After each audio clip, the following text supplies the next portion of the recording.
Iam satra besaka anao nametraka fanontaniana. Za aloha zany dia mitondra fialantsiny tao anatin'ny fandarana iny satria tsy tao anatin'ny saiko mihitsy izay hoe hanona anaran'olona zany na iza na iza. Misy namilaza fa ampiasainy ny fitondrana i Soeur Fabiola anaovana diversion manoloana n'ireo raharaha izay mafana toeverina fa mafana ary mitana ny saina maro amin'izao fotoana izao teraka buzz eny amin'ny tambazotra amin'izao fotoana izao ny zavatra amresanao tao anatin'ny fandarana manokana.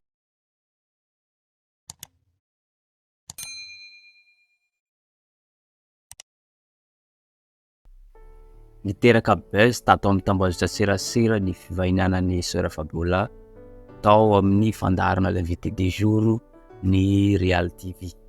Nilaza izy tao amin'ny fandaharana nanao visite tany amin'ny ilo izy dia nahita mpanakanto maro be any amin'ny ilo ampijaliany devoly.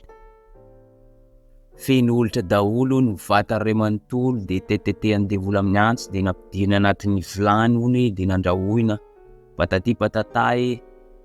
Ny tena nanafitohina olona dia zao namaritra ary nanona anaran'olona izy tao amin'ny fandaharana dia tsy karitra to tatanse hitany Soeur Fabiola any amin'ny elo to tsy karitra hoe ianja hitany Soeur Fabiola any amin'ny elo.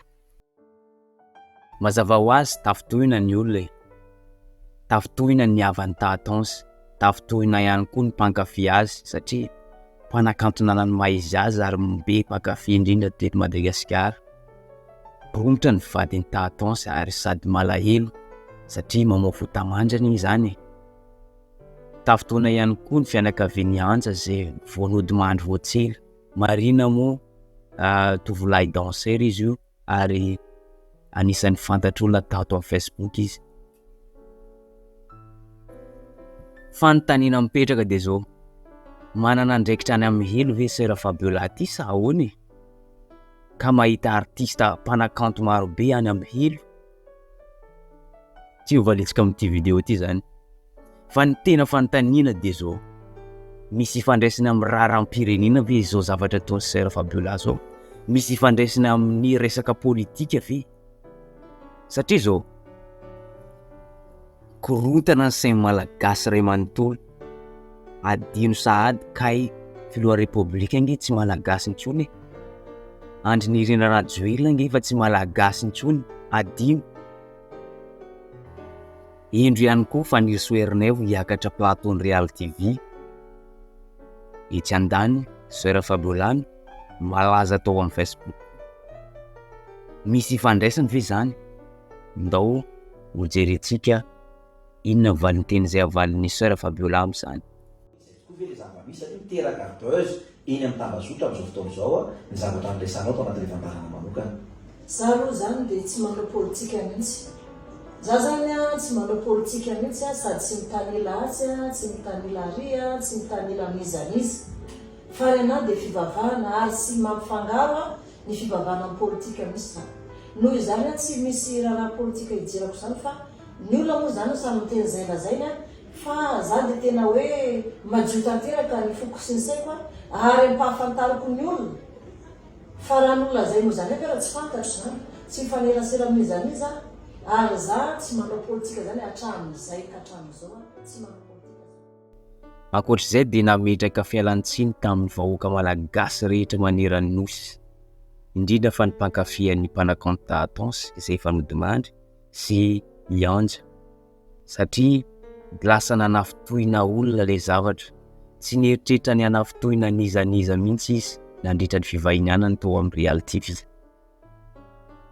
Za aloha zany dia mitondra fialantsiny tao anatin'ny fandarana iny satria tsy tao anatin'ny saiko mihitsy izay hoe hanona anaran'olona zany na iza na iza ary tsy nieritriretiko mihitsy fa ny olona zany mivoy an'ilay izy dia eto zany dia fa mitondra fialantsiny sady amin'ny fianakaviana sy ny mpankafy amin'ilay mpanakanto sy ny fianakaviana ary ny fianakaviany ilay lehilahy izay voatontonona tamin'ilay izy fa tsy tao am-poko mihitsy zany ary tsy tao anatin'ny saiko fa zavatra hafa mieritriretiko. Eto ihany koa Soeur Fabiola dia mametraka fanamariana hoe tsy mpanakanto tahatonsy velively no niresahany tao amin'ny Real TV.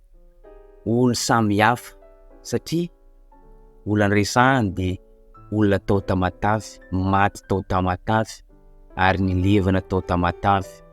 Araka ny nambaran'ny Soeur Fabiola de i tahatonsy dia nodimandry ary nalevina tany fandriana. Zany hoe olona samy hafa mihitsy.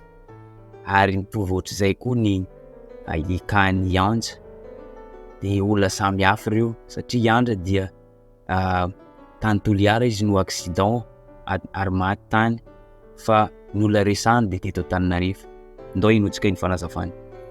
Tsy olona ireo misy no resahako satria le olona hoe le vehivavy nifampiresahako hoe niteraka olona avy any Tamatavy, teraka tao Tamatavy de maty tao Tamatavy, nilevina tao Tamatavy. Fa ity mpanakanto lazainy zareo tsy raha miaraka vaovao mandeha ohatrany hoe tany afandriana de tsy levina tany afandriana de tsy mitombona zany ny filazan'olona zany satria itsy olona lazaiko tsy olona tany Tamatavy de maty tany Tamatavy. Makasika ny hoe lehilahy anankiray indraiky efa nifampiresaka zay sy le fianakaviany Antsa fa izy avy any Soeur. Fianakaviany Antsa Antsa de izy io zany ny anarano zany Antsoniavo Naval, fa ny fentsony fianakaviany anazy de Antsa. Fa izy zany maty tamin'ny 5 juin zany de ray volana tamin'ny 5 juillet tamin'ny tsy volana ity zany de tamin'ny 6 zany niditra fahita lavitra nanambarany aminy fa izy zany maty accident tamina moto. De taiza ndray toerana io? Tany Soeur zany le toerana zay nahafatesany olona io zany.